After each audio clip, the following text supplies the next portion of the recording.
The silence in the house has become my constant companion. It's strange how, after 48 years together, the emptiness can be so deafening. 3 months have passed since Clementine left, and I still wake up and turn to her side of the bed.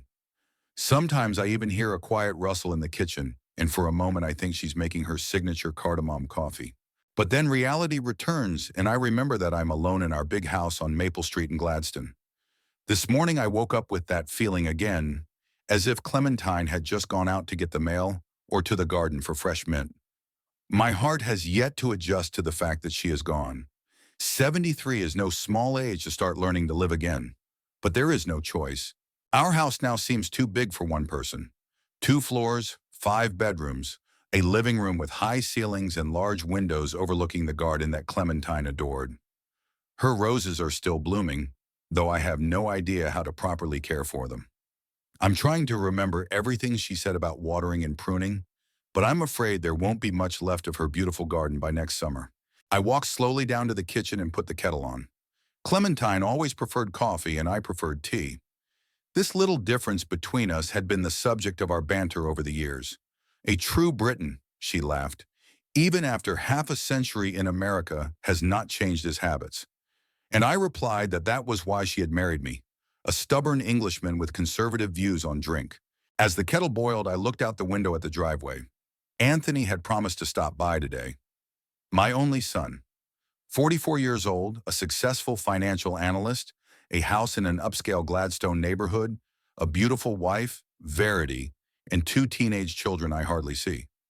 Anthony's visits became rare while Clementine was still alive, and since her death he only shows up to check on the house. The house, not me. I'm not blind.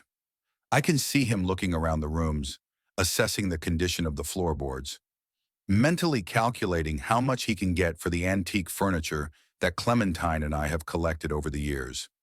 His gaze lingers on the paintings in the living room, some of them really valuable. Clementine had impeccable taste and had a knack for finding talent before it became famous. The tea cooled as I stared at my reflection in the window pane. Wrinkles cut deep furrows across my face like geologic faults on a map. All my life I had studied the earth, its structure, its minerals, the layers of history imprinted in stone. 40 years in geologic exploration, expeditions around the world, discoveries, articles in scientific journals. And now I am like a fossil myself, a testimony of another era. My mineral collection occupies an entire room on the second floor, hundreds of specimens from every continent, each with a story, each a part of my life. Clementine called this room my treasure room. Anthony always thought of it as a dust collector, a useless waste of space. "Dad, it's just rocks," he used to say as a teenager, with a condescension that has only grown stronger over the years. I went upstairs and opened the door to my treasure trove. The sunlight streaming in through the window made the amethyst and citrine crystals play with all the colors of the rainbow. On the desk were geology journals, some decades old. I sat down and picked up the latest issue of the American Mineralogist. Clementine always renewed my subscription, even when I said it was a waste of money. "You always perk up when you read about your rock," she replied. She was right. Even now, leafing through pages of new finds in Arizona, I felt a familiar rush of enthusiasm. The sound of a car pulling up pulled me out of my reverie. I looked out the window and saw Anthony's black BMW. Next to him in the passenger seat sat Verity. They rarely traveled together since the kids were grown enough to stay home alone. I went downstairs and opened the door before they rang the bell. Anthony looked impeccable as always. Perfectly fitting suit, fancy haircut, expensive watch. Verity was in a light-colored pantsuit, her brown hair tucked into a severe bun, a polite smile on her lips that didn't affect her eyes. "Dad?" Anthony nodded at me, walking into the house. "How are you?" The question was pure formality. He wasn't expecting a real answer. "I'm fine," I replied. "Would you like some tea?" "We don't have much time," Verity said quickly. "We just stopped by to see how you were doing." They went into the living room and I noticed Anthony's gaze sliding down the walls, lingering on the Hockney painting, Clementine's gift to us for our 40th anniversary. Are you sleeping well? Are you taking your meds?" he asked without looking at me. "Yes, everything is on schedule." I sat back in my chair. "And how are the kids?" I haven't seen Penelope and Hugo in a while. They're very busy, Verity perched on the edge of the couch, as if she was afraid of getting her suit dirty. Penelope's graduation is coming up, and Hugo's getting ready for college. The conversation dragged on sluggishly and unnaturally. Anthony asked about bills. Whether I'd called a plumber for a leak in the bathroom. I did a week ago. Whether I needed help cleaning. I didn't. I hired a woman who comes twice a week. Dad, Verity and I were thinking, Anthony began after a pause. Maybe you should think about moving to a smaller place. This house is too big for one person. It costs money to maintain it. This is it. I've been waiting for this conversation. I like this house, I replied calmly. Your mother and I built it 40 years ago. All our memories are here. Verity exchanged a quick glance with her husband. Of course, Lloyd, we understand. But you have to think practically. At your age, stairs, big spaces, it can be dangerous. At my age, I repeated, I'm 73, Verity. I'm not an invalid or a child. No one's saying that, Anthony used his professional tone that he probably used with clients. We're just looking out for you. We could look at good housing options closer to us. I thought of their neighborhood, new buildings with perfectly mowed lawns where neighbors say hello without remembering each other's names. No, thank you. I'll stay here, I said firmly. As long as I can support myself, I'm not going anywhere. Anthony sighed with the slight irritation he was trying to hide. Okay, Dad, whatever you say. But think about it. They didn't stay long. Before they left, Verity looked around the kitchen and made a few remarks about my refrigerator. Too many convenience foods, Lloyd. It's unhealthy. Anthony went upstairs to check the leak, although I'd already said it was fixed, and I knew for a fact he was looking around the rooms. When they left, I went back to my treasure room and pulled out a favorite specimen, a piece of lapis lazuli I'd found in Afghanistan in 1976. Clementine always said its color reminded her of my eyes. I held the stone in my hand, feeling its cool heaviness, and thought about Clementine's last days. The pancreatic cancer was diagnosed too late. It had happened so quickly. It had only been 3 months from the first pains to her last breath. She was fading before my eyes, but even in her last days she thought of me. Lloyd, she said a week before the end, when the morphine briefly cleared her mind. I've arranged everything. Don't worry about it. I assumed then that she was talking about the funeral. She'd always been practical and not afraid of death. I nodded and squeezed her thinning hand. Don't say that, sweetheart. You'll be fine yet.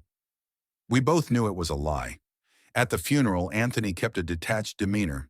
He gave a formal speech that was more about Clementine's accomplishments as the founder of the charity than about her as a mother. Verity handled everything. Flowers, hors d'oeuvres, music. Everything was tasteful and proper, but without Clementine's soul. I put the lapis lazuli back in the box and looked at the picture on the wall. Clementine and I in the Grand Canyon, young, happy, with our backpacks over our shoulders. I'd tell her about the geological layers, the ages of the rocks, and she'd laugh and say I was the only person who could turn a vacation into a science lecture. But she loved it. She always said my passion for geology was one of the reasons she fell in love with me. Anthony never understood that. As a child, he would roll his eyes when I tried to explain to him that rocks tell the story of the earth. As a teenager, he openly mocked my profession. Why dig in the dirt when you can make real money? He was only interested in numbers, charts, market forecasts. Clementine said it was okay, that he was just different. He's your son, Lloyd, even if he chose a different path. But as the years went by, the gulf between us only grew. He became successful by conventional standards, high-paying job, prestigious address, the right connections, and I seem more and more like a relic of the past, an eccentric old man with a useless hobby. I spent the evening leafing through our old photo album. Clementine was so beautiful even in her last years. When her illness began to sap her strength, her eyes retained that special sparkle that had made me fall in love with her at the university convocation in 1969. Going upstairs before going to bed, I looked in her dressing room out of habit. Her clothes were still hanging there, neatly arranged by color, just as she liked them. I ran my hand over the silk blouses and wool jackets. Her scent was almost gone by now. Anthony and Verity had hinted that it was time to sort through her things, but I wasn't ready. Every item held a piece of clementine, the brooch I'd given her for her 20th anniversary, the scarf from our trip to Marrakesh, the pearl earrings she'd gotten from her mother. Lying in bed, I stared at the empty space beside me and thought about what Anthony had said today. They want me to move. They want to sell the house, sell off things, erase our past. To them, these are just assets that can be converted into money. To me, it's my whole life. I knew I'd have to face this sooner or later, but for now, I'm hanging in there. As long as I can take care of myself in the house, I'll be here. Among the memories, among the things Clementine and I loved, among her roses and my stones. Sleep was not coming. I got up, threw on my robe, and went down to the study. I turned on the desk lamp and took out the last letter from an old friend and colleague, Basil Prentice of the Geological Society. He was inviting me to give a lecture to the students. Your experience is invaluable, Lloyd. Young people need to hear stories from real explorers. Maybe that's what I need, to return to a world I understand, where I'm valued for my knowledge, not written off because of my age. I've decided I'll call Basil tomorrow and agree. In the meantime, I should try to get some sleep. Tomorrow is a new day, and I have to find a way to move on, even if the house now seems too empty without Clementine. Spring is early in Gladstone. Clementine's roses bloomed 2 weeks earlier than usual, filling the garden with a fragrance that reminded me of her even more. I spent more and more time there, trying to remember everything she'd taught me about gardening. My hands ached from the unfamiliar work, but there was something cleansing about the pain. What I hadn't expected was Anthony and Verity's sudden interest in me. After that awkward meeting when they'd hinted at moving in, I'd thought they'd leave me alone, at least for a while. But no, they started showing up more often. First once a week, then twice, and now I've seen their black BMW in the driveway almost every weekend. Today they arrived unannounced, catching me in the garden. I was pruning the rose bushes, using the pruning shears that Clementine always kept perfectly sharpened. "Dad, you didn't answer the phone," Anthony came up to me, elegant even on a Saturday, in his expensive pants and shirt with the sleeves rolled up. We were worried. My phone was lying in the house, and I really hadn't heard any calls. But worried was an exaggeration. They never worried about me. "I've been busy," I replied, taking off my gardening gloves. "Need to keep the garden in order." "Why would you do that?" Verity glanced around the rose garden with ill-concealed irritation. "You could hire a gardener, or convert the whole thing to a lawn. Much more practical." Convert Clementine's rose garden into a lawn. I didn't say anything, just gripped the pruning shears tighter. "We wanted to show you the catalogs."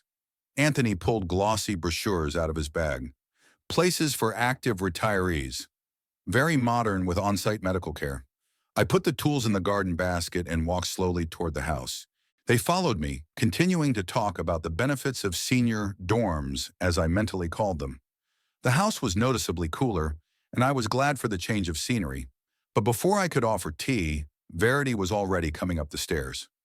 "We'll see if there's a leak in the bathroom," she said over her shoulder. Last time I'd noticed a stain on the ceiling. There were no stains. I knew that for a fact because the plumber I'd called had checked all the pipes and assured me the house was in perfect condition. Anthony sat at the table in the kitchen, spreading out his booklets. I sat across from him, not looking at the glossy photos of smiling seniors playing golf and sitting in comfortable lounge areas. "This one's particularly nice," Anthony pointed to one of them. "Sun Valley, just 20 minutes from us. They have nurses around the clock, a heated pool, even a movie theater." "Sounds like a prison with amenities," I replied dryly. Anthony frowned. "Dad, be reasonable. You live alone in a huge house. What if you fall down? If you get sick at night?" "I have a panic button." I pointed to the bracelet on my wrist that I'd bought shortly after Clementine's death. "And the neighbors are keeping an eye on me." Verity's footsteps came from upstairs. She was clearly moving from room to room. I imagined her opening closets, examining furniture, assessing its value. "Dad," Anthony lowered his voice, "Verity and I are concerned. Your bills. You're spending a lot on house maintenance, and those costs are only going to go up. Your financial cushion doesn't last forever." "My financial cushion is enough for the rest of my life," I replied calmly. Your mom and I have always lived within our means and saved. Yes, but medical expenses are on the rise. Anthony used his professional tone. What if expensive treatment is required? Constant care? I looked at my son for a long moment. Clementine had always said he had my eyes, gray-blue like the lapis lazuli in my collection. But now I saw only cold calculation in them. I've thought of everything, Anthony, the insurance and the possible expenses. Don't worry. Verity came downstairs holding Clementine's box, a 19th century antique inlaid with mother of pearl. What a beautiful thing, she said, opening the lid and examining the contents. It's a shame it's just sitting on the dressing table, covered in dust. It's Clementine's favorite box. I struggled not to snatch it from my sister-in-law's hands. She kept her most expensive jewelry in it. Oh, I know, Verity smiled. She was showing me. There were the emerald earrings you brought her from Colombia, and a pearl necklace from her grandmother. She was going through the jewelry with a look of connoisseurship, appraising each one. I suddenly felt like an intruder in my own home, an observer rather than a host. Penelope will be 18 soon, Verity continued, setting the sapphire bracelet aside. She would have loved these earrings. Clementine wanted the family jewelry to be heirlooms, didn't she? I silently took the box from her hands and closed the lid. Clementine did talk about keeping the jewelry in the family, but she meant after I died, not while I was alive. Perhaps someday, I said. But for now, they'll stay here. Verity pressed her lips together, but remained silent. Anthony turned the conversation to another topic, the upcoming charity event he was scheduled to speak at. But I could feel the tension hanging in the air. The visits became regular, and each time Anthony and Verity behaved more and more relaxed. They came over any time without calling ahead, opened the refrigerator, made remarks about my diet, about the state of the house. Verity once brought in a decorator who, she said, was just giving advice on interior modernization. But I heard them discussing which walls could be knocked down to create open space. On one such visit, Anthony and Verity came in with heavy folders of documents. Dad, we want to talk about the future, Anthony began, spreading the papers out on the living room table. Mine or yours, I asked, already knowing the answer. About our future together, Verity put on her cute mode. Family future. They'd brought the trust deeds, the transfer of ownership of the house, the creation of a family foundation that included me only nominally. That will make things easier in case of unforeseen circumstances. Anthony avoided the word death. No problems with the inheritance. Everything would already be organized. I looked over the papers and set them aside. I need time to study everything, and I want my lawyer to go through them too. What lawyer? Anthony was surprised. You and Mom always had a family lawyer, Bennington. He drew up all the documents. Yes, but I want a second opinion, I said calmly. They exchanged glances, quick but expressive. They didn't like the idea of another lawyer. Dad, it's an expense, Verity began. And besides, Bennington knows our whole family situation. Nevertheless, I was adamant. They left that day annoyed, taking the papers. But I knew they'd be back, and so they did. A week later, they showed up on my doorstep again, this time with a bottle of my favorite whiskey and a box of pastries from a French patisserie, an obvious attempt to sweeten the pill. We thought we could have a family dinner, Verity said. It's been 5 months since, it's time to get back to normal. Normal life to them meant accepting all their terms. But I agreed to lunch. After all, they are my only family. Lunch was scheduled for the following Saturday. I insisted it be at my house, not theirs. Here, at least, I still felt like the boss. Verity reluctantly agreed, but insisted that she would prepare everything herself. You don't have to worry, Lloyd. The week before lunch passed quietly. I even began to think that perhaps I was exaggerating the self-serving intentions of my son and daughter-in-law. Maybe they were really worried about me. Maybe I've become too suspicious. But on the day of the luncheon, all my doubts dissipated. Anthony and Verity arrived early with groceries and wine. While Verity cooked, Anthony took me into the study. Dad, I found a very interesting place. He showed me pictures of a retirement complex on a clipboard. Golden years. It's got great infrastructure, top-notch medical care, and most importantly, they have a special program where you can sell your house to them, and they guarantee you lifetime living and care. I looked at the glossy pictures and saw the reality behind them. Small rooms, communal dining rooms, regimented routines. A place where I would be just another old man waiting for the end. Anthony, I told you before, I'm not moving anywhere. Dad, be reasonable. He closed the clipboard. You're 73. The house is too big. It's too expensive to maintain. And here you'll get everything you need. Sure, never. And you'll get the house? I couldn't keep the bitterness out of my voice. What's that got to do with it? Anthony feigned offense. We're thinking about your well-being, your comfort and safety. The house is in my mother's will, he continued after a pause.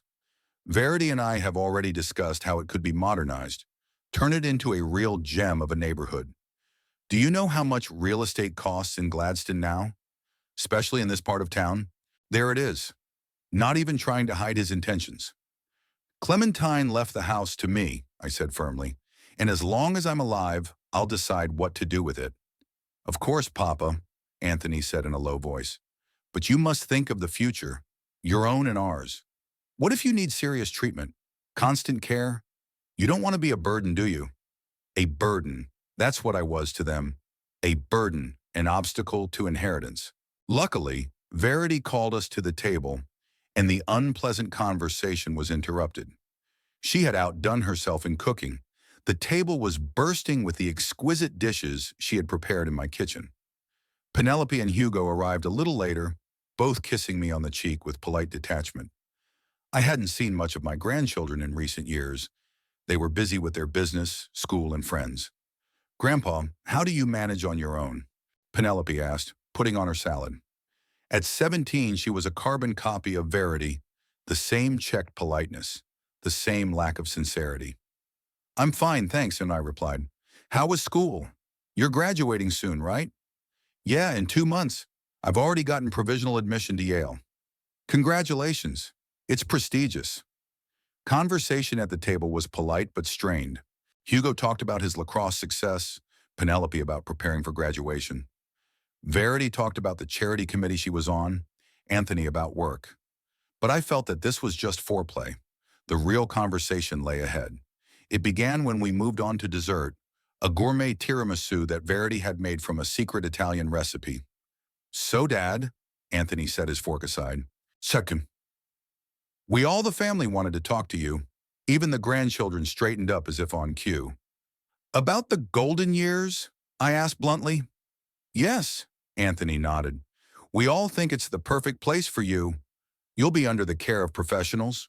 No worries about the house, bills, cleaning. And no freedom, I added. Grandpa, Penelope intervened with an obviously rehearsed speech. We're worried about you. You're all alone here. What if you get sick? What if you fall? I have a panic button. I pointed to my bracelet. And neighbors. Neighbors are no substitute for professional care, Verity countered. Besides, a house needs constant attention. The roof, the pipes, the electrics. Do you need that at your age? At my age, I repeated. You make it sound like I'm 90 and going senile. I'm 73 and in perfect health. Dad, it's a matter of practicality. Anthony changed to his business tone. Selling the house will give you a secure old age and better care. And we won't have to worry all the time. A trouble-free old age. I almost laughed. I had savings they didn't even know about. Clementine and I were always saving, plus my pension and her insurance. I'm not moving anywhere, I said firmly. This is the house Clementine and I built. This is where all our memories are. This is where I'll spend the rest of my life. Daddy, don't be selfish, Verity couldn't help herself. Think of your family, grandchildren. How does my refusal to move into a nursing home hurt my grandchildren? I asked bluntly. There was an awkward silence. Penelope and Hugo lowered their eyes. We're talking about the future, Anthony said, about the family legacy. This house is part of that legacy. And it will go to the family, I said. After I die, not before. Do you know how much it costs to take care of the elderly? Verity went on the offensive. Do you have any idea how much it'll cost us to keep you if you don't make a sensible decision now? What if you need a caregiver, or special equipment, or constant medical supervision? So here's the thing. They're afraid my medical expenses will eat up their inheritance. I never asked you to pay for my care, I replied. I have means. Resources aren't infinite, Anthony countered. What if there are not enough? Who will have to pay? Us. I looked at my son, and something inside me snapped. Where is the boy I taught to throw pebbles on the water? The one I told about the stars in the night sky? When did he turn into this cold, calculating man? You've made up your mind, haven't you? I asked quietly. Already organized my things? Planned how to remodel the house? Maybe even made a list of realtors? Their silence was more eloquent than any answer. Grandpa, no one wants to hurt you. Penelope tried to lighten the mood. We just want you to be safe. Safe, I repeated. Unmodest, locked in a golden cage while you run my house and my life.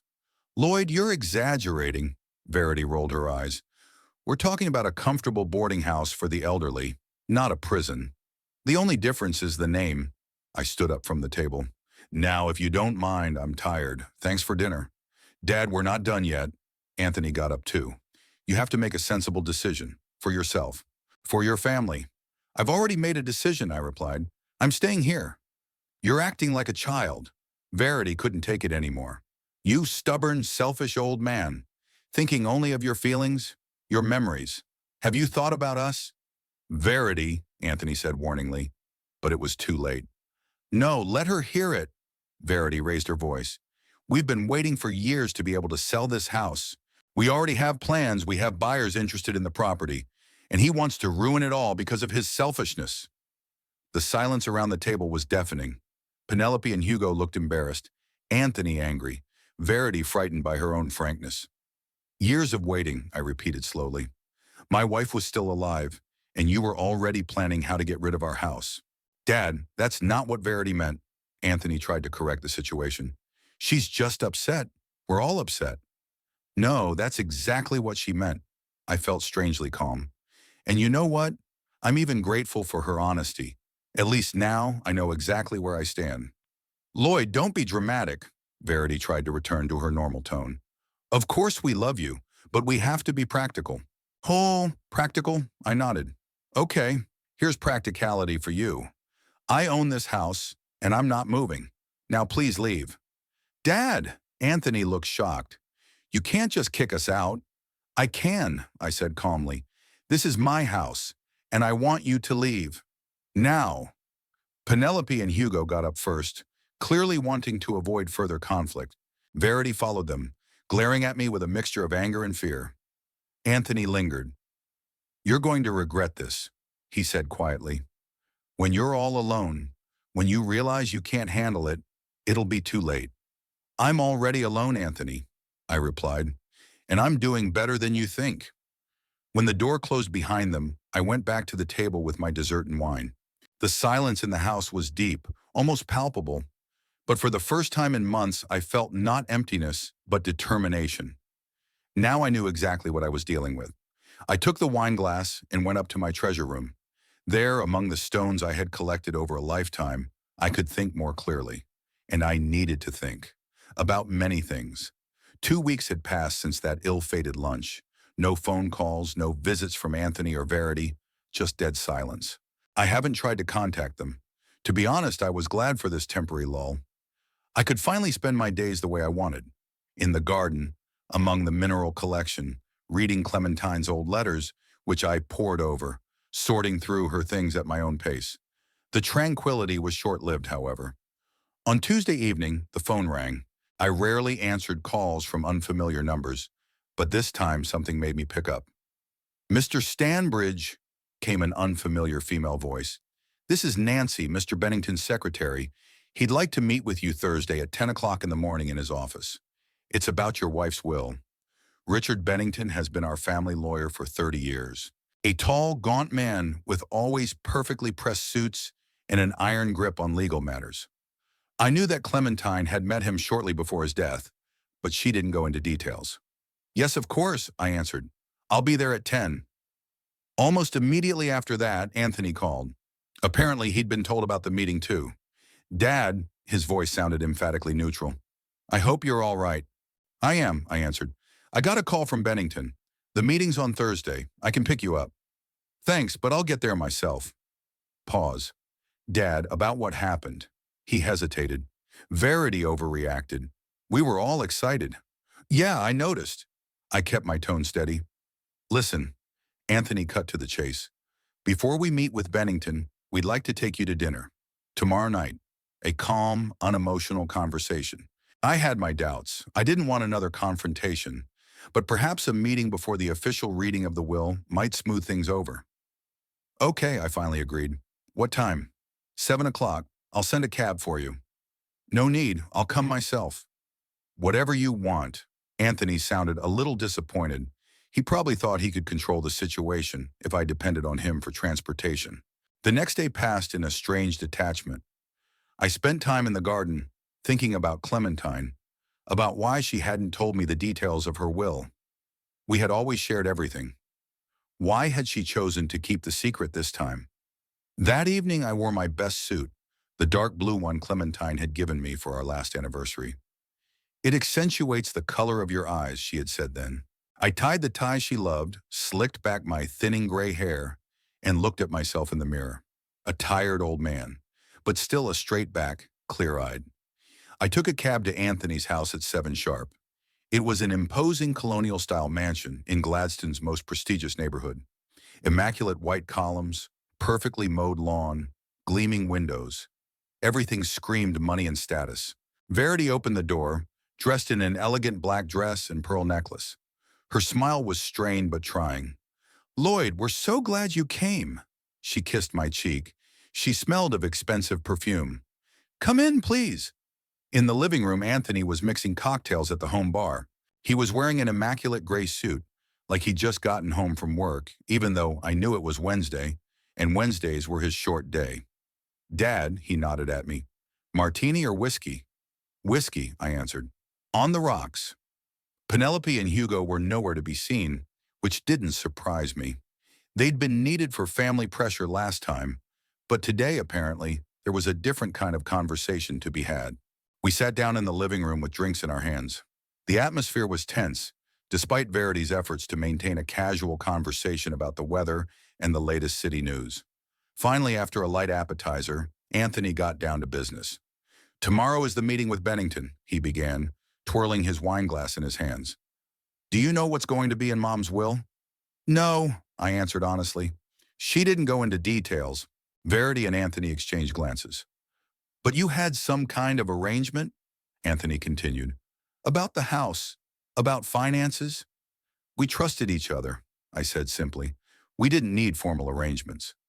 Of course, Verity smiled her trademark, insincere smile.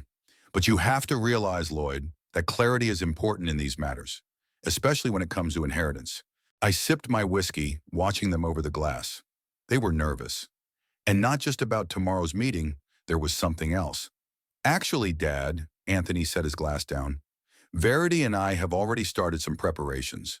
You know how long the inheritance process can drag on, especially if there are no clear guidelines. Preparations?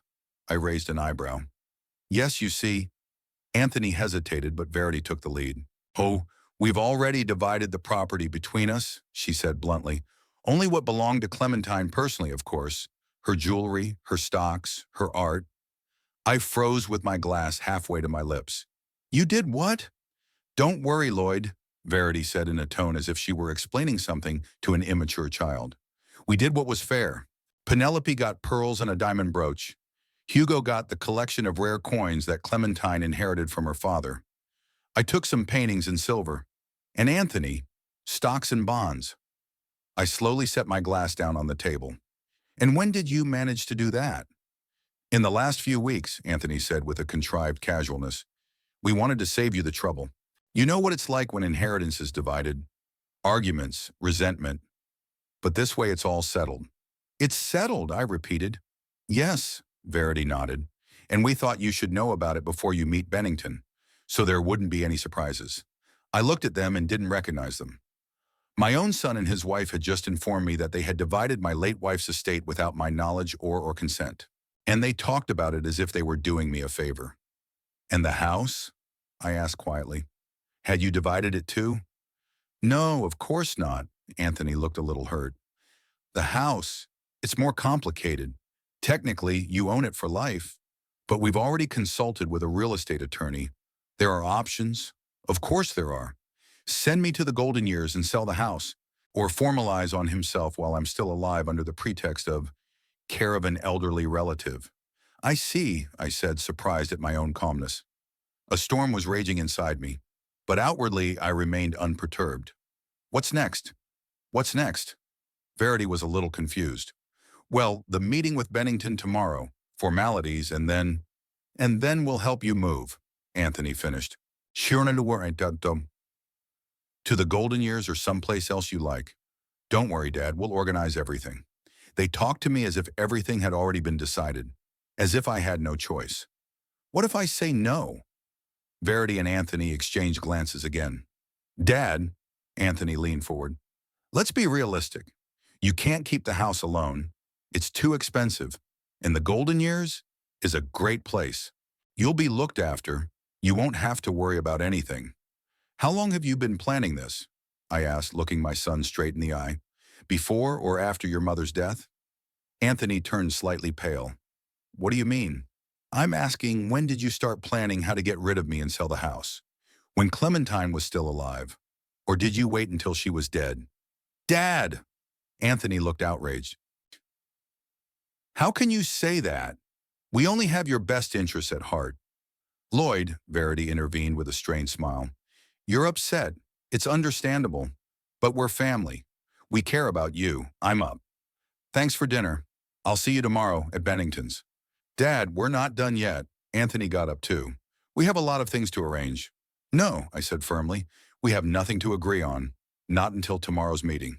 I hailed a cab through an app on my phone, one of the few modern conveniences I'd mastered. Anthony insisted I stay, but I was adamant. All the way home, I thought about what I'd heard. Their insolence was astounding. Divide Clementine's estate without me, without her will, to plan to sell the house I live in, and talk about it as if they were doing me a favor? At home, I poured myself another whiskey and sat in my study. Clementine's face from the last few days was in front of me. Lloyd, I've arranged everything. Don't worry. What did she mean? What had she done? Sleep didn't come that night. I got up several times, wandered around the house, stopped in front of Clementine's pictures. In one of these sleepless moments, I went into her office, a small room where she did the business of her charitable foundation. I rarely went in there after her death. Too many memories. On the desk was a photograph of the two of us on our wedding day, young, happy, with a lifetime ahead of us. I picked up the frame and ran my finger over the glass, over Clementine's face. What would she say now, seeing the way our son was treating me? In the morning, I woke up shattered but determined. I took a cold shower to clear my head, put on a suit, and drove to Bennington's office. It was in an old building in the business section of Gladstone, a solid brick structure that had survived more than one economic cycle. I arrived 15 minutes early, but Anthony and Verity were already there, sitting in the reception area, both impeccably dressed and tense. Good morning, I nodded to them. Dad, Anthony stood up. You look good. Verity smiled her professional smile at me. She was wearing a strict black suit, practically a morning outfit. At exactly 10 o'clock, Bennington's secretary invited us into his office. Bennington rose from his desk to greet us, still as tall and trim despite his 60-plus years. Lloyd, my condolences, he shook my hand. Clementine was a wonderful woman. Thank you, Richard. Anthony, Verity, he nodded to them. So, please have a seat. We took seats at the long conference table. In front of Bennington was a folder of documents. Now, he began, opening the folder, we are here to announce the last will and testament of Clementine Elizabeth Stanbridge. As you know, Clementine had made changes to her will shortly before her death. Anthony leaned forward slightly. Changes? What kind of changes? Bennington looked at him over his glasses. I'll read the document in full now and everything will become clear. He began to read the legal text, full of formalities and standard wording. I listened, half listening, until he got to the point. All of my property, including personal effects, jewelry, art, cash, securities, and other assets, I leave to my beloved husband, Lloyd James Stanbridge. A pause. I looked at Anthony and Verity. They froze as if struck by thunder. As sole heir. Bennington looked up from the document. That means, Lloyd, that you inherit all of Clementine's estate, including her share of the Rogers family business, which she sold before she died, receiving $7,500,000 for it. That money was invested in a diversified portfolio of stocks and bonds managed by the Meridian Trust Company. There was a deafening silence in the room. I was stunned myself, not so much by the fact that Clementine had left me everything, but by the amount. I knew that her family business, a chain of high-end liquor stores that her grandfather had founded, was successful, but I had no idea her share was worth that much. And I certainly didn't know she'd sold it before she died. That's impossible. Verity was the first to break the silence. Her voice trembled. There must be a mistake. I assure you there is no mistake. Bennington was unperturbed. Nilmai, the will is legally impeccable and fully in accordance with Mrs. Stanbridge's will. But Anthony looked as if he had been struck. Mother never... She always said the business would stay in the family. Technically it does, Bennington pointed out. Lloyd's part of the family, and Clementine had every right to dispose of her share as she saw fit. When did she do that? Anthony turned to me. Did you know about it? I shook my head. No, it's as much news to me as it is to you. Bennington turned the page. Clementine had changed her will and sold her share of the business 2 weeks before she died. She was of sound mind and good memory, as witnessed by 2 independent doctors. But why? Verity couldn't contain her indignation.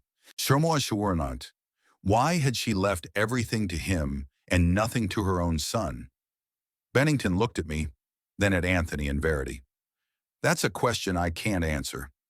Clementine did not explain her motives, but she was very specific in her instructions. Anthony turned even paler. There must be a way to dispute this, he said, clenching his fists. She was ill. She could have been influenced. Anthony! I couldn't believe what I was hearing. What? He looked at me with defiance. You mean you didn't talk her into changing her will? Didn't manipulate her when she was weakened by her illness? That's enough. Bennington tapped his palm on the table. Mr. Stanbridge, I must warn you that any accusations of this nature without proof may be considered slander. Verity put her hand on her husband's shoulder. Anthony, not now, she whispered, but loud enough for everyone to hear. I looked at my son and didn't recognize him. Had greed so distorted his character? Or had he always been like that, and I just didn't want to see it? So, Bennington continued, there are a few documents that need to be signed to formally take over the inheritance. Lloyd, if you don't mind, we can do that now. I nodded, still in a bit of shock. Anthony, Verity, your presence is no longer required, the lawyer added. But if you have any questions about the legality of the will, I'd be happy to answer them at another time, with the documents. It was a polite way of saying, get out or produce real evidence. Anthony stood up, his face contorted with anger. This isn't over, he said quietly. I will fight for my inheritance. Verity rose too, her normally impeccable mask of politeness replaced by outright anger. You're going to regret this, she threw at me before she and Anthony left the study, slamming the door loudly. After they left, Bennington sighed heavily. I apologize for that, Lloyd, but I should have invited them as potential heirs. I understand, I nodded. Bennington took off his glasses and wiped them with a handkerchief. Clementine had anticipated this reaction, he said. She left you a letter. She said to give it to you after the will was read. He took an envelope out of the folder and handed it to me. Clementine's handwriting said, to Lloyd, personally. Thank you. I took the envelope and put it in my jacket pocket. Richard, tell me, did she explain to you why she did it? Bennington paused. Hamakum. Technically, I cannot disclose the content of our conversations. But as a friend, he sighed. She was worried about you, Lloyd, and was probably disappointed in some aspects of Anthony and Verity's behavior in recent years. I nodded. That was enough. We spent the next hour signing the paperwork necessary to transfer the inheritance. Bennington explained to me how the trust fund where Clementine had put the money from the sale of the business was set up. It was organized to provide me with a steady income and minimal tax liability. She had thought of everything, Bennington said with a slight smile. Clementine had always been prudent. When the formalities were over, I walked out of the building into the bright sunlight. I was dizzy with information and emotion. $7.5 million. Such a sum was not even in my mind. And most importantly, the fact that Clementine had changed her will on purpose, disinheriting Anthony. I walked to the nearest park and sat down on a bench. With trembling fingers, I took out an envelope and opened it. Inside was a folded piece of paper written in Clementine's familiar handwriting. "My dear Lloyd," the letter began. And then came an explanation that made my heart clench. But I knew she was right, and that now I had to live with the consequences of her decision and with the realization that my own son considered me an enemy. When I got home from my meeting with Bennington, I found 3 messages from Anthony on my answering machine, each one angrier than the last. In the last one, he openly threatened a lawsuit if I didn't show discretion and share my inheritance like a normal family should. His voice was ringing with restrained rage. I deleted the messages and sat in Clementine's chair by the living room window. It overlooked her rose garden, which was now mottled in all shades of pink and red. She had always loved this place, saying it was the best place to think. Clementine's letter was burning my pocket. I took it out and reread it again. My wife's words struck me to the heart. "My dear Lloyd, if you are reading this letter, it means that I am no longer here, and Richard Bennington has honored my request and announced my new will. I know you are surprised and perhaps even shocked at my decision to leave everything to you rather than split the inheritance with Anthony as we once planned. It pains me to write this, but you need to know the truth. A month ago, when I already knew about my diagnosis but could still walk, I overheard Anthony and Verity talking in the garden. They didn't know that I had gone out for some air and was sitting behind a large hydrangea bush. They were talking about us, Lloyd, about how to sell the house profitably after I die, about sending you to a nursing home so you don't have to mess around with an old man. Verity said she'd already scouted out a place where he wouldn't last long and they could get the whole inheritance quicker. Anthony laughed and said it wouldn't be easy with your stubborn nature, but he'd know how to convince you. I sat there, frozen with horror, listening to our son and his wife plan your future, as if you were not a person but a burden to be gotten rid of. They talked about our house, my jewelry, everything you and I had created over the years like items at an auction. In that moment, I realized I couldn't let this happen. I can't protect you physically. Cancer takes my strength too quickly. But I can protect you financially, give you freedom of choice and independence. The next day, I called Bennington and began the process of changing my will. I also contacted my brother Philip, and he helped me quickly sell my share of the family business. I invested all the money in safe stocks and set up a trust with you as the sole beneficiary. Forgive me, Lloyd, for not telling you about this when you were alive. I was afraid of your reaction. I know how much you love Anthony, despite his flaws. I know it would break your heart like it broke mine. But I couldn't risk your future. Use this money to live your remaining years with dignity and freedom. Travel, work your stones, do whatever you want. You deserve it after all the years of taking care of me and our family. Anthony will probably try to contest the will, but Bennington's will is impeccable, and he won't succeed. Perhaps in time our son will understand and accept my decision. Maybe he won't. Either way, I did what I thought was right. I have loved you every day of our lives together, Lloyd, and I will love you even in death. Forever yours, Clementine. I folded the letter, feeling the tears run down my cheeks. My Clementine, even as she was leaving, was trying to protect me. And from whom? From our own son. The phone rang again. Anthony's number. I didn't answer it. The next few days passed in a strange daze. I went about my daily business, cooking simple lunches, tending the garden, sorting out my mineral collection, but my thoughts kept returning to Clementine's letter and Anthony's betrayal. On the 4th day after the announcement of the will, the doorbell rang. On the threshold stood a young man in a strict suit with a briefcase. "Mr. Stanbridge? Lloyd Stanbridge?" he asked in a formal tone. "Oh, nah?" "Yes, that's me. My name is Terrence Coleman. I represent the law firm of Coleman and Associates. Your son, Anthony Stanbridge, hired us to contest the will of Clementine Stanbridge. Here's a copy of the statement of claim." He held out an envelope to me. I took it, feeling cold inside. "Thank you," I said mechanically. "I'd like to point out that the hearing is tentatively scheduled for the 28th of next month. All the details are in the papers. He nodded and left, leaving me standing in the doorway with an envelope in my hands. Inside was an official document several pages long, full of legal terms.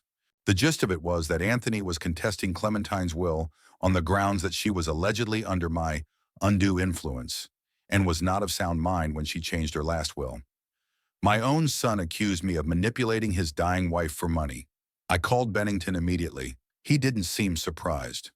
"I expected this, Lloyd," he said calmly. "Don't worry about it. They don't stand a chance." Clementine had anticipated such a situation and had taken all the necessary precautions. Her mental state had been certified by independent experts, and all the paperwork was impeccable. But the trial, I couldn't believe it had come to this. With my own son. "I understand it's hard," Bennington's voice softened. "Taurinen. But sometimes we have to stand up for what's right, even if it hurts." We agreed to meet the next day to discuss defense strategy. When I hung up, the phone rang again almost immediately. This time it was my sister Eleanor from Arizona. "Lloyd?" Her voice sounded worried. "What's going on in there?" "I just got a call from Anthony saying something about the trial, about you embezzling all of Clementine's inheritance." I sighed and began to explain the situation. Eleanor listened in silence, only occasionally gasping in surprise or indignation. "I can't believe it," she said at last. "Anthony had always been a little arrogant, but to do this—" "I didn't want to believe it either, Ellie," I replied, using her childhood nickname. "But Clementine's letter, and now this lawsuit—" "Do you want me to come over?" and she offered. "You shouldn't have to go through this alone." "Thank you, but there's no need. I have Bennington. He's a good lawyer, and I can handle it." We talked for another hour. Eleanor, as always, was my rock, even from a distance. She reminded me how Clementine and I had always supported each other, and how she would want me to be strong now. The next morning, as I was getting ready to go to Bennington's, Anthony's black BMW appeared in the driveway. He got out of the car alone, without Verity, an unusual occurrence. His face was pale, shadows under his eyes. "Dad?" He nodded to me as I opened the door. "Can I come in?" I stepped aside, letting him into the house. We walked into the living room, but neither of us sat down. "Did you get the papers?" Anthony asked, looking me straight in the eye. "Yes," I met his gaze. "Are you really accusing me of manipulating your mother?" "What am I supposed to do?" He spread his hands. "She would never disinherit me of her own free will. Never." "Are you so sure of that?" "Of course. She was my mother." His voice trembled. "She loved me." "Yes, she did," I agreed. "That's why it hurt her so much to hear you and Verity planning to get rid of me and sell the house." Anthony froze. "What are you talking about?" "She heard you two talking, Anthony, in the garden, behind the hydrangeas, when you were discussing sending me to a nursing home where I wouldn't last long." Anthony's face changed. First surprise, then realization, and finally something akin to shame. But only for a moment. "It's not true," he said, but without conviction. "You made it up." "Clementine left me a letter." I took it out of my pocket. "Do you want to read it?" "No," he recoiled as if from a poisonous snake. "It's a forgery. You made her write it." "Anthony," I shook my head. "Why would I do that? Your mother and I have always had everything in common. We never divided property or money. I didn't know about her decision until I met Bennington." "I don't believe it," he said stubbornly, but I could see the doubt in his eyes. "She wouldn't have done it." "She did," I answered firmly, "because she wanted to protect me from you and Verity, from your plans."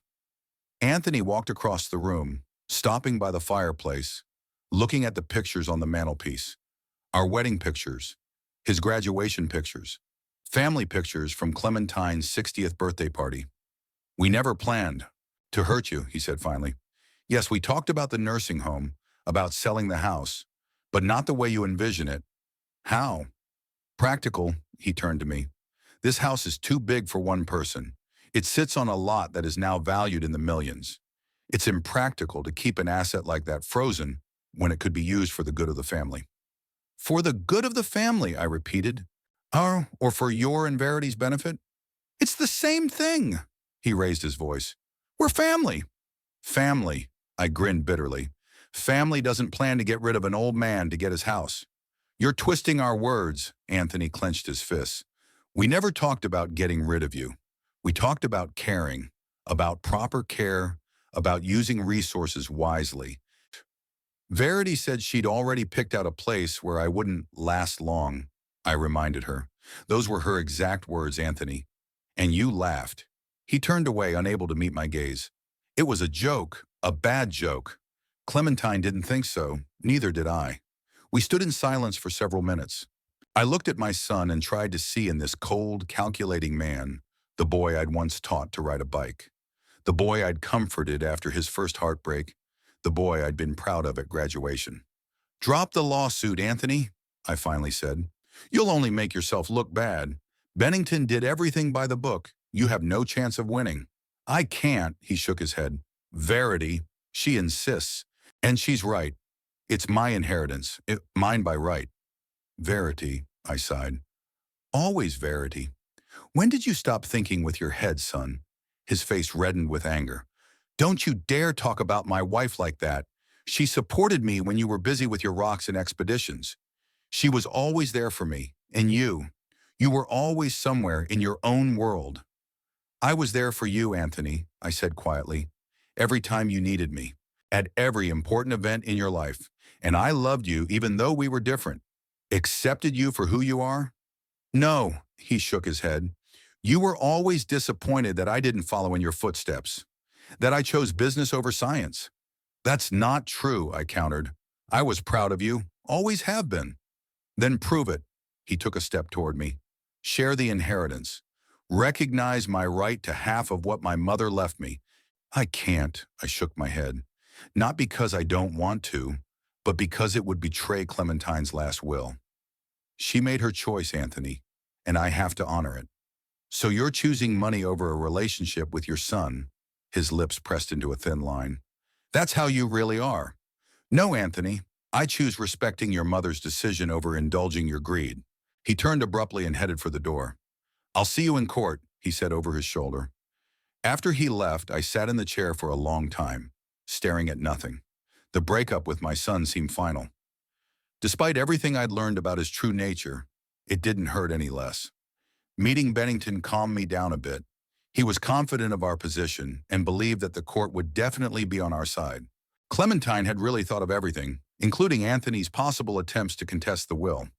I have something else, Bennington said when we had finished discussing legal strategy. Clementine had left this in case Anthony started a lawsuit. He pulled a tape recorder out of the safe. She recorded your conversation when she changed the will. On this recording, she clearly explains the reasons for her decision and confirms that she is doing it voluntarily, without any pressure from you. I took the recorder, feeling a lump come up to my throat. She'd thought of everything. Yes, Bennington nodded. Clementine was a smart woman, and she loved you very much, Lloyd. I turned on the tape in his office. Clementine's voice, already weakened by illness, but still determined, filled the room. She spoke of her decision, of what she had heard in the garden, of her disappointment in her son and daughter-in-law, of her desire to protect me. I want it to be absolutely clear, she said on the tape, that this is my own decision. Lloyd knows nothing about this change. I'm doing this of my own free will, in my right mind and in good conscience. If Anthony or anyone else tries to challenge this decision by claiming I was pressured, this recording should serve as proof to the contrary. Bennington turned off the recorder. This tape is legitimate and can be used in court, he said. Clementine made it in my presence and in the presence of two witnesses, a doctor and an independent lawyer. All of them confirmed her capacity. I stared at the little device that held my wife's voice and could destroy all of Anthony's claims. I need to think about it, I said. I don't want to destroy my son, even after everything I've learned. Bennington nodded. I understand, but remember that Clementine made this choice consciously. She wanted to protect you, and she had her reasons for not trusting Anthony and Verity. On the drive home, I reflected on the lawyer's words. Clementine had indeed made her choice consciously. She had heard how our son and his wife were planning to get rid of me and had decided to protect me the only way she could, financially. She gave me independence, freedom of choice, the ability to live a decent life without having to rely on Anthony's favor. Can I betray her will by giving Anthony half of my inheritance? Would that be the right choice? And most importantly, does Anthony deserve a second chance after what he's done? Or more accurately, after what he planned to do? There were no answers.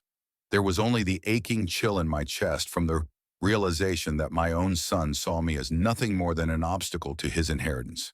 That he was willing to send me to a place where I wouldn't last long just to get the house and the money faster. At home, I reread Clementine's letter again, listened to her voice on the recording. Her disappointment in her son was as deep as mine was now. But there was no hatred in her words, just sadness and determination to protect the man she loved. Use this money to live your remaining years with dignity and freedom, she wrote. And I began to realize that's exactly what I should do. Not out of revenge on Anthony, not out of greed, but out of respect for the last will of the woman with whom I shared my life. That night I sat in my treasure trove among the rocks and minerals I had collected all my life. Each specimen had a story. Each was part of the journey Clementine and I had taken together. I held in my hand a piece of lapis lazuli from Afghanistan, the same one she had compared to the color of my eyes. And that's when I made my decision. I would fight, not for money but for principle, for the memory of Clementine and her desire to protect me. I would not allow Anthony and Verity to rewrite history, to portray me as manipulative and Clementine as weak and easily influenced. I called Bennington and told him I was willing to use the tape if necessary, that we would defend the will with every legal means available. Are you sure? He asked. This could permanently sever your relationship with Anthony. It's already broken, I replied. He made his choice when he filed the lawsuit and accused me of manipulating Clementine. After talking to the lawyer, I sat in the dark for a long time, replaying the events of the last few weeks in my head. How quickly things had changed, how illusions about my own son had been shattered. But there was also a strange, bitter freedom in that knowledge. I saw the situation clearly now, without rose-colored glasses. I knew what I was dealing with and could act accordingly. Clementine had protected me with her last judgment. Now it was my turn to protect her memory and her choices. The unexpected turn in my relationship with Anthony came a week after Bennington presented our position on the lawsuit to the court. I was just finishing breakfast when the phone rang. Anthony's voice sounded unusually soft. "Dad, I've been thinking about our last conversation," he began without preamble. "Maybe we overreacted. All this trial, it won't do anyone any good, only hurt." I remained silent, waiting for him to continue. My wariness did not go unnoticed. "Listen," he continued, "Verity and I would like to invite you to lunch on Saturday, just to talk like a family. No lawyers or accusations." "Why?" I asked him straight out. "You're my father," he said, a touch of resentment in his voice. "Despite our differences, we're still a family. Mom wouldn't want us to fight." The mention of Clementine struck a nerve. He's right. She wouldn't want that. Despite her decision to protect me, I knew she'd always hoped for reconciliation, that Anthony would someday realize his mistakes. "Okay," I finally agreed. "What time? 6 o'clock at night? I can pick you up." "No thanks. I'll drive myself." After the conversation, I sat for a long time thinking about Anthony's unexpected offer. What made him change his tone? Did he genuinely want to mend the relationship? Or is this some new strategy devised by his lawyer? I called Bennington for advice. "Be careful, Lloyd," he warned me. "They may have gotten wind of our defense and realized they can't win the case. Now they're trying to do things differently. Do you think they're up to something? I can't say for sure, but this sudden change in tactics is suspicious. Just keep your eyes open." I decided to accept the invitation, but keep my guard up. After all, this was my son, and some part of me still hoped for reconciliation, despite everything that had happened. On Saturday, I arrived at Anthony's house at 6 sharp. This time the door was opened by Anthony himself, dressed in an unaccustomed homemade style, jeans and a sweater instead of his usual suit. "Dad," he smiled and, to my surprise, hugged me. "Thanks for coming over." In the living room, Verity greeted me with a smile too, as if the last few weeks of tension didn't exist. She was wearing a simple dress, her hair loose, the look of a caring housewife, so different from her usual businesswoman style. "Lloyd, we're so happy to see you," she kissed my cheek. "Come in, please. I made your favorite roast beef." I couldn't remember the last time I'd mentioned my culinary preferences to her, but I didn't say anything. The house looked different. There were family photos that hadn't been there before, including a few of Clementine and me. There was a fireplace in the living room and quiet music playing. It all created an atmosphere of family coziness that was completely out of sync with my recent impressions of this house. The kids couldn't join us? I asked, noticing Penelope and Hugo's absence. They had their own plans for the weekend, Verity replied. Young people, you know, but they said hello. The dinner was impeccable from a culinary point of view, but the conversation seemed strained. We talked about the weather, the city news, Penelope's upcoming graduation, sidestepping the elephant in the room, the trial, the will, the money. Finally, over dessert, homemade apple pie, Anthony set down his glass and looked me straight in the eye. Dad, I want to apologize for everything that happened, he said with a visible effort. Verity and we were wrong. The lawsuit, the accusations, it's all emotional. The shock of Mom's decision. I waited to continue without commenting. We talked to our lawyer, Verity interjected, and we've decided to drop the lawsuit. It's not what Clementine would want, and it's not what we want. Really? I couldn't hide my skepticism. Yes, Anthony nodded. Mom made her choice, and we have to respect it.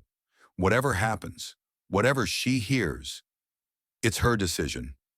He spoke the right words, but something in his tone, in the way he avoided directly acknowledging their conversation in the garden, alarmed me.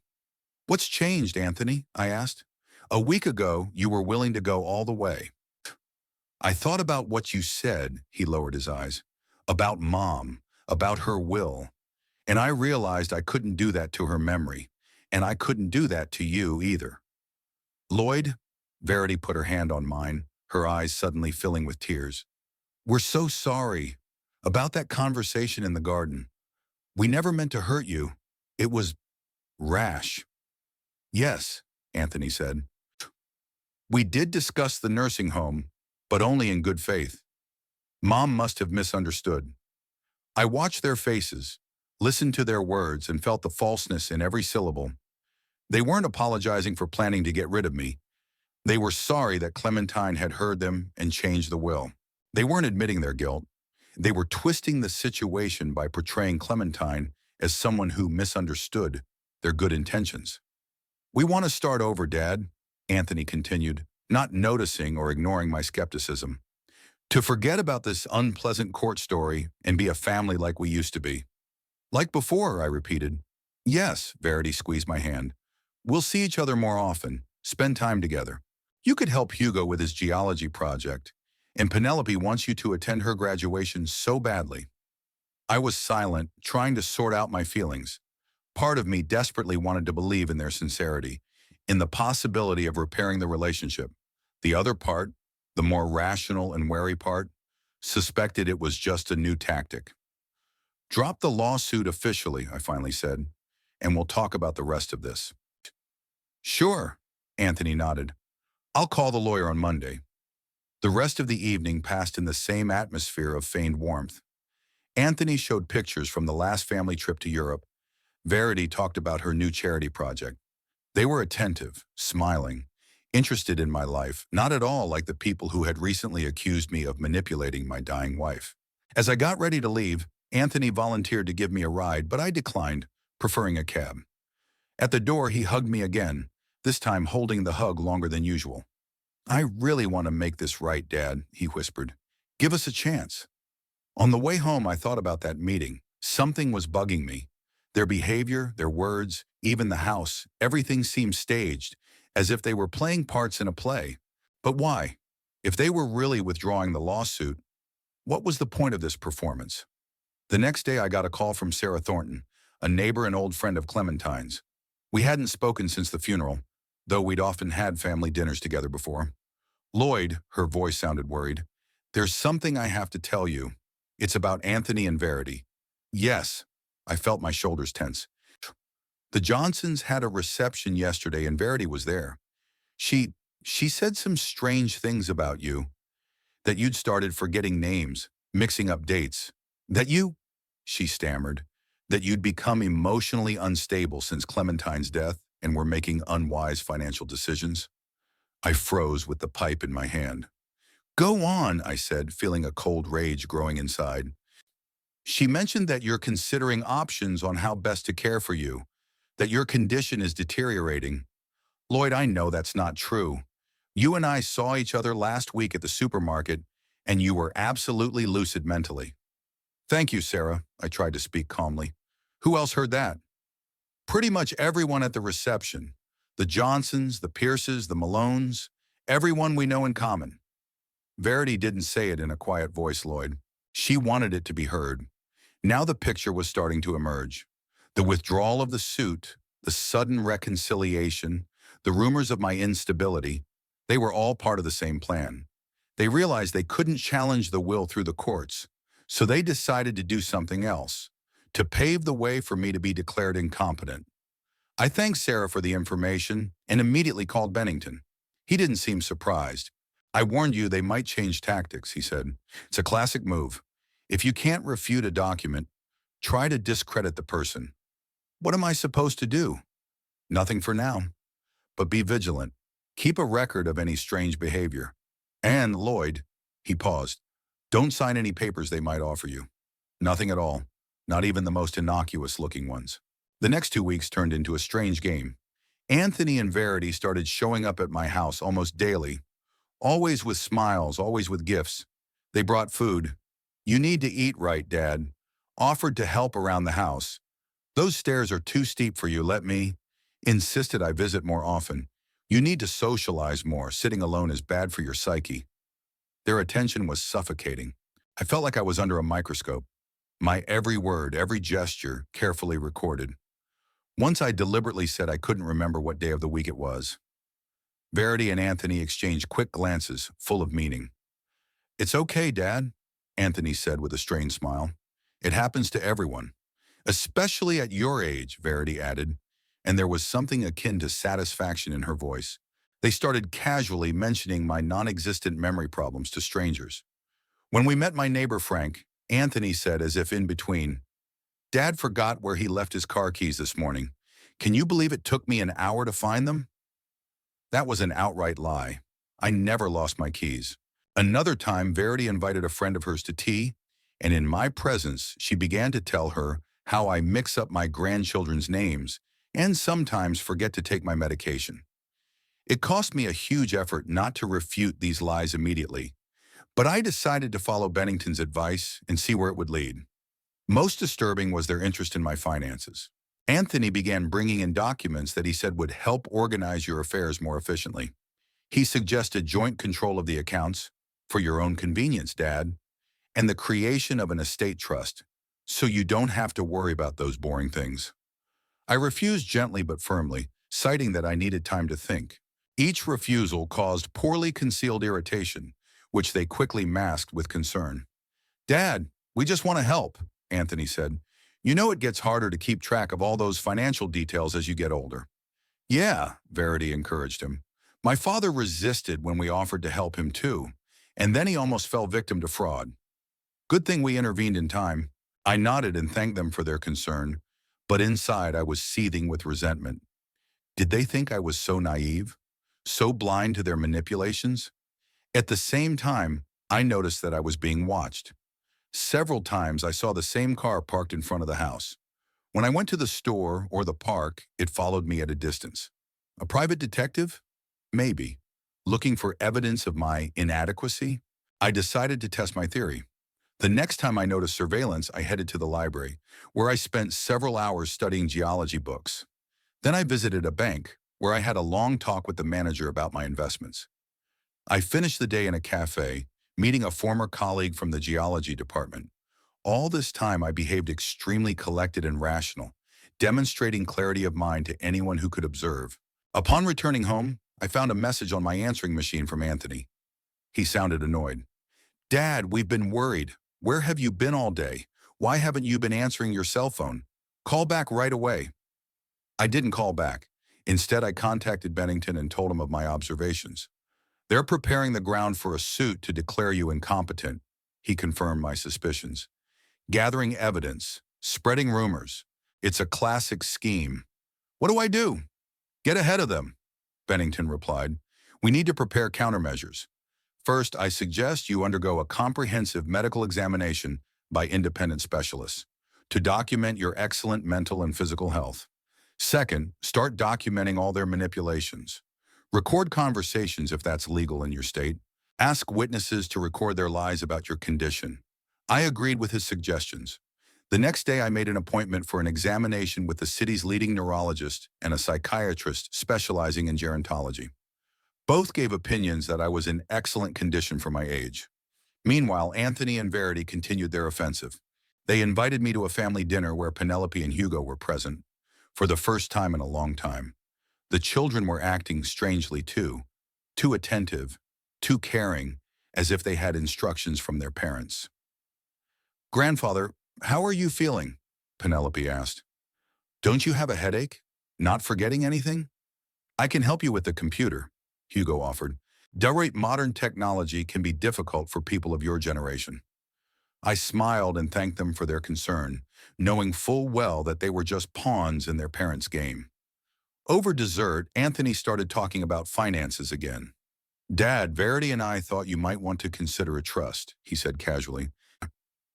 You could enjoy life without worrying about all those accounts and investments. I'm doing just fine on my own, I replied calmly, but thanks for the offer. But Daddy, Verity leaned toward me with a concerned look, we've noticed some oddities in your spending. Are you sure you have a good handle on your finances? That was too much. They had no access to my accounts and had no idea of my expenses. It was a bluff. What exactly are the oddities, Verity? I asked directly. Could you be more specific? She hesitated, not expecting a direct question.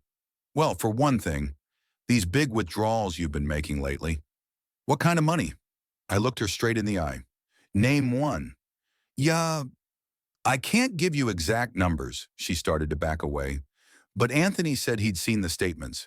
Hey, Anthony doesn't have access to my transcripts, I said firmly, and he has no right to spread false information about my finances. There was silence in the room. Penelope and Hugo looked at each other, clearly uncomfortable.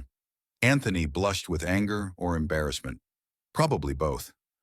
We're just worried, Papa. He tried to smooth things over. There's no need to overreact.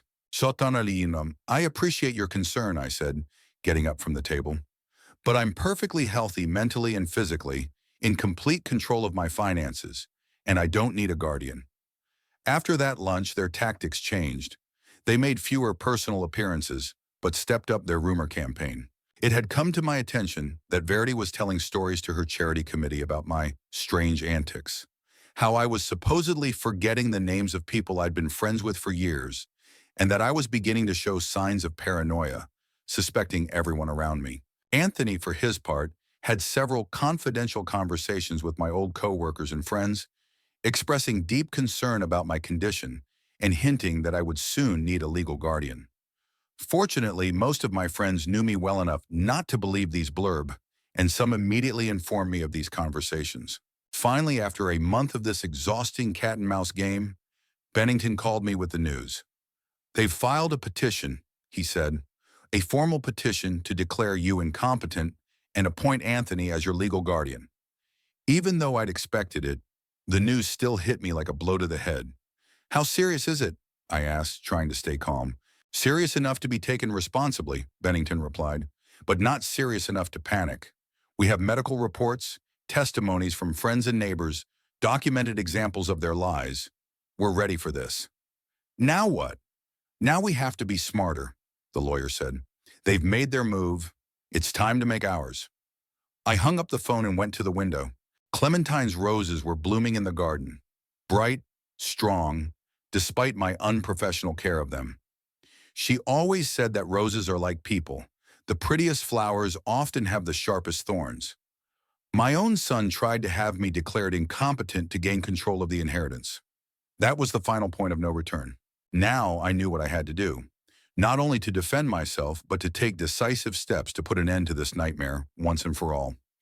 The hearing on my incapacity was scheduled for October 20th, 3 weeks away. Bennington assured me that we would win the case, But the thought of having to publicly defend my incapacity was humiliating and outrageous. I wasn't just going to be defensive.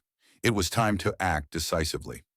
"Richard," I said to Bennington during our next meeting, "I want to make a new will." He looked at me carefully over his glasses. "Are you sure this is the right time? Anthony could use this as proof of your inadequacy." "That's why we'll wait until the court's decision," I replied. "But I want to prepare everything in advance." I took out a notebook with notes from my briefcase. "I want to establish a named scholarship in geology at Gladstone University. For this will go most of the inheritance, 6 million. It's a noble idea. Clementine would be touched. I also want to leave 250,000 to Rose Adderley, a neighbor's daughter," I continued. "That girl was a real angel to Clementine and me during her illness." "And the rest of the funds?" "Fire the rest $1,250,000, 250,000, let it be divided between the Rocky Mountain Conservation Society and the Geological Society of America." Bennington stopped writing and looked at me. "Lloyd, I have to ask. Anthony? Penelope?